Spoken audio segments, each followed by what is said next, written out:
खतरे के उस पल में औरत ने झटके से छलांग लगाई और रेलिंग को कसकर पकड़ लिया। आवेई और उसके साथी तुरंत उसे थोड़ा थोड़ा करके ऊपर खींचने लगे, लेकिन नीचे की खूंखार कुत्ते की टोली अब भी पागलों की तरह भौंकती और काटने की कोशिश कर रही थी। गुस्से से तमतमाए आवेई ने गुस्से में आकर तुरंत धनुष उठा लिया और तीर पर तीर चलाने लगा। सौभाग्य से एक तीर सीधा कुत्ते के दिल में जा लगा। तभी सबने मौका पाकर मिलकर शाओमेई को ऊपर खींच लिया। बाहर अब भी दर्जनों जंगली कुत्ते घात लगाए बैठे थे, इसलिए वे सब फिलहाल घर के अंदर लौट गए ताकि जब कुत्ते ढीले पड़े तो निकलने का कोई रास्ता ढूंढा जाए। आधी रात तक किसी ने भी राहत की सांस नहीं ली, लेकिन शियाओबाई अलग ही निकली। वह सबके सो जाने के बाद चोरी छिपे नीचे बेसमेंट में खाने का मजा लेने पहुंच गई। वहां उसे लाफी महंगी वाइन मिल गई और वो खुशी से झूम उठी, लेकिन तभी अचानक कमरे की बत्तियां बुझ गईं। वह कुछ समझ पाती उससे पहले ही एक खूंखार कुत्ता न जाने कहां से निकल आया और उस पर टूट पड़ा। ऊपर बैठे साथियों ने जब बेसमेंट से चीखें सुनी तब तक शियाओबाई की गर्दन फट चुकी थी। इस भयावह सच्चाई के सामने आवेई और उसके साथियों को बचाने की कोशिश छोड़नी पड़ी, लेकिन खून की गंध ने और भी पागल कुत्तों को आकर्षित कर लिया। वे दरवाजे और खिड़कियां तोड़ने पर उतारू हो गए जैसे खून के प्यासे राक्षस हों। बचे हुए लोग जल्दी से अटारी छत के ऊपर वाले हिस्से में चढ़ गए और बाल बाल मौत से बचे। भय और दुख से भरी उस काली रात में चारों एक दूसरे से चिपक कर बैठे रहे और रात गुजारी। अगली सुबह जब सूरज की रोशनी ने अंधेरे को मिटाया, बाहर आखिरकार सन्नाटा छा गया। वे डरते डरते नीचे आए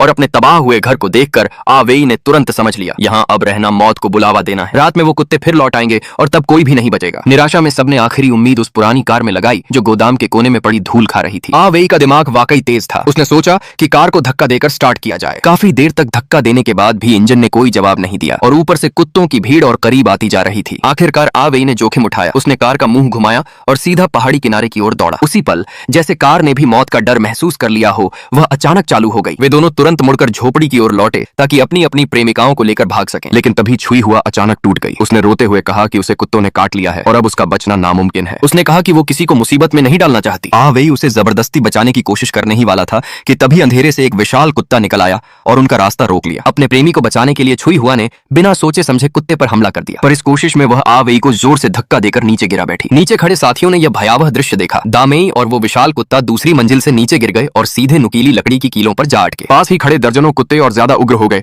लेकिन हुआंग माओ ने आंसू रोकते हुए घायल आवेई को सहारा दिया और कार में बिठा लिया। तीनों पूरी रफ्तार से दौड़े और आखिरकार द्वीप के दूसरी ओर पहुंचे। वहां किस्मत से एक शानदार यॉट खड़ी थी। वे जल्दी से उस पर चढ़े, इंजन चालू किया और कुत्तों की भीड़ आने से पहले ही निकल पड़े। उन्हें लगा कि अब वे इस मौत के टापू से निकल चुके हैं, लेकिन तभी फिल्म ने एक और झटका दिया। जैसे ही हुआंग माओ ने जहाज का केबिन खोला, एक कुत्ता जो किसी तरह अंदर घुस गया था अंधेरे से छलांग लगाकर उस पर टूट पड़ा। इस भयानक अनुभव के बाद वे शायद अब कभी आजादी की तलाश में बाहर नहीं निकलेंगे। यहीं पर फिल्म समाप्त होती है। देखने के लिए धन्यवाद। हम अगले एपिसोड में फिर मिलेंगे।